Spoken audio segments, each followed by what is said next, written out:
So chances are, if you're watching this video, you're watching this on a TV, computer, tablet, or even your phone. Now, I want to talk about your phone for a second. Your phone probably has cameras on it, right?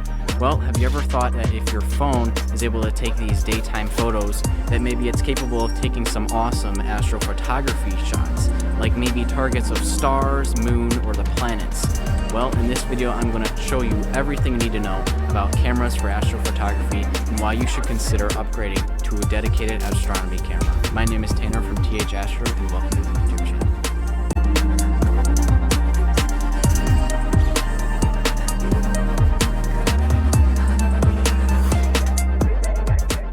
So chances are you probably have a camera on your phone. Now my camera has two. I have an iPhone. It has an ultra wide and just a regular camera. These cameras, believe it or not, are extremely capable of taking some amazing astronomy shots or astrophotography shots. This could be anything from the moon to the stars to planets. Anything you could really think of, it's really possible with a phone just that you own and use every day.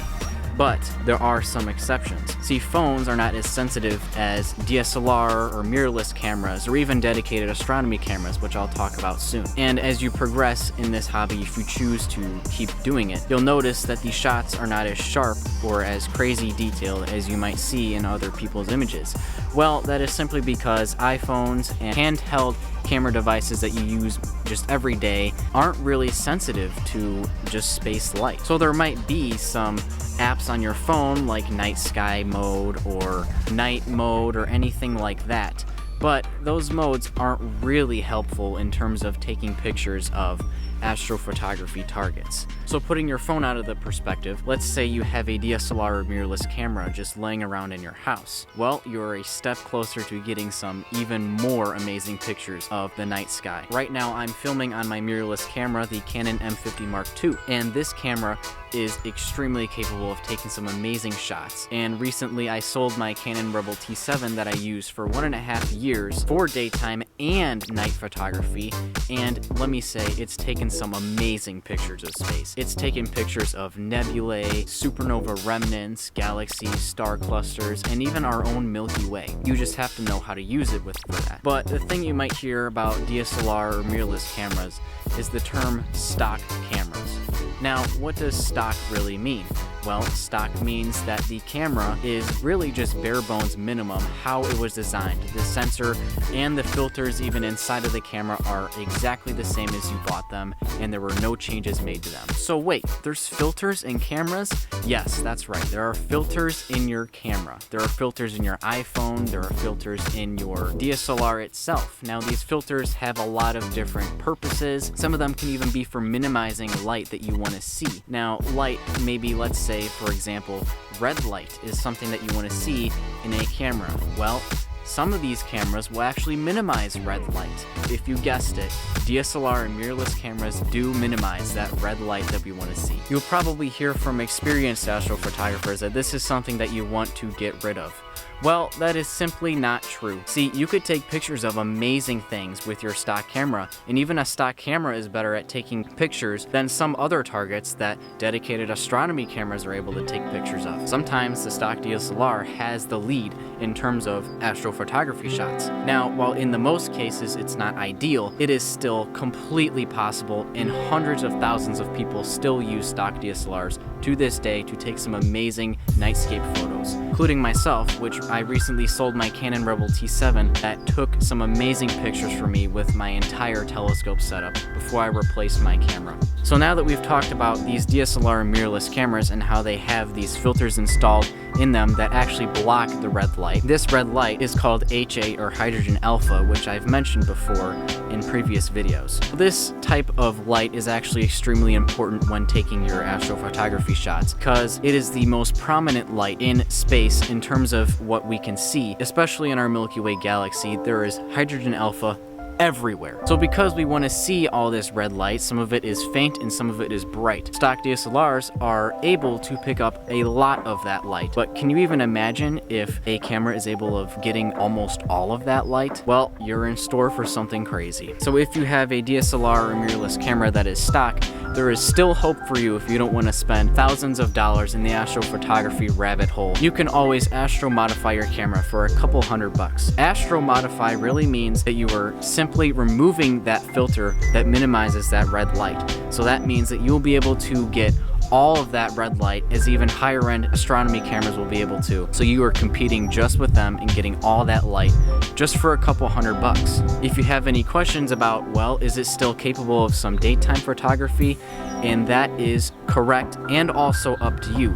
If you decide to modify your camera maybe full spectrum, and full spectrum means that you remove almost all the filters in there, so you are getting all the light possible. Your images might appear in the daytime a little bit purple or just not as naturally colored as you'd think, but if you just remove the basic filter that gets rid of all those issues, you will be completely fine still taking some daytime shots with your DSLR. Now, unfortunately, DSLRs and mirrorless cameras even have their limits in this hobby. There is no end to the limits in this hobby. No, I'm just kidding. DSLRs and mirrorless cameras, unfortunately, when taking long exposure pictures of the night sky, build up a lot of heat inside. When that camera is exposing for so long, that camera sensor will actually heat up and it will get warm.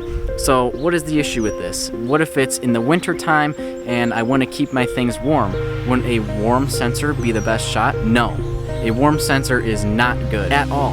And the reason for that is because it will build up something called noise. Noise is not the sounds you hear all around me. Noise is extremely important in astrophotography.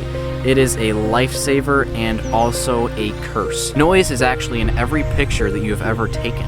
You might notice that it is this grainy texture, or maybe it's just slightly grainy. When taking a picture, that is just what appears. That is what makes up that picture itself. It can take on many forms. It could be smooth, and in that case there would be almost no noise. That would actually be like almost a perfect picture, which I've never been able to pull off. But luckily, you guessed it, there's a solution. These are called dedicated astronomy cameras. So what even is a dedicated astronomy camera? It is a camera that's dedicated to astronomy. Yes, well, that's correct. These cameras have a lot of things built into them, and this is actually what it looks like. Yeah, it looks kind of weird, doesn't it? Where's the screen? Where do you hold it? Now, these cameras, if you might notice, have a fan built inside of them. So this camera is the Player One Artemis C Pro. Now, this camera is a cooled astrophotography camera, and it is amazing at what it does. It can cool the sensor down to freezing temperatures, which is very, very important when taking your long exposure pictures of space, because it will almost automatically get rid of all that noise. It will completely deminimize all that grainy texture that you don't want to deal with. In astrophotography, you want a really smooth picture. If you don't have a smooth picture, all your details will be washed out and you won't really be able to see any details at all. These dedicated astronomy cameras, these fans built inside of them will cool this camera down, and it will almost get rid of a lot of the noise, not only in the final process picture, but in the individual exposures themselves. Now, that is really important because when you're combining your pictures, you mainly do that to bring out more detail and also remove less noise. This is called signal to noise ratio. You want this ratio to be more in signal and less in noise, obviously, and these cameras really do a big job in helping this out. Now, while these cameras seem like they're the best thing in the world for astrophotography, which they basically are, the only problem is that they get very, very expensive. This camera right here, it looks so small and it probably only weighs about a pound, was actually $800. And that's because of all these features, like the fan and the sensor itself is just amazing for astrophotography, and it is essential if you want to take things to the next level. But you're going to have to unfortunately pay for it, as these sensors are very advanced and very, very sensitive to light. So if you're imaging with a stock camera, believe me, it is totally, completely possible to take some amazing pictures. So before I show you the results of things that I've taken with my phone and my stock camera and my dedicated astronomy camera, I just want to tell you guys to really experiment with all the cameras that you have lying around before you make any purchases. Try astrophotography with your phone.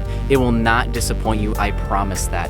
I did it for almost 2 years, and sometimes I still even do it to take pictures of the moon when it's just out there, and it is just incredible to just take these pictures. It's just so easy, just like that. Okay, so we're back inside, and now it's time to look at some of the comparisons between phone, DSLR, and dedicated astronomy camera results.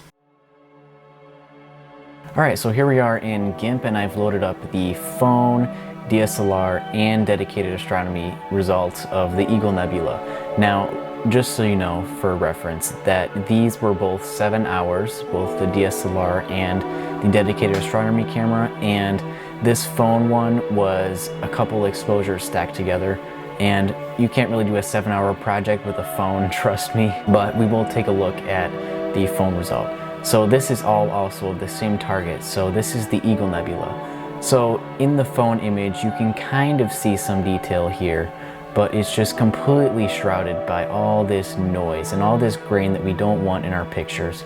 And once the noise takes over, the detail starts to get washed out, and you can't really see much here. All you can really see are all these red, blue, and green little grains everywhere. And this is pretty typical of what you might see with a phone if you just were to go up to it and just snap a picture of it.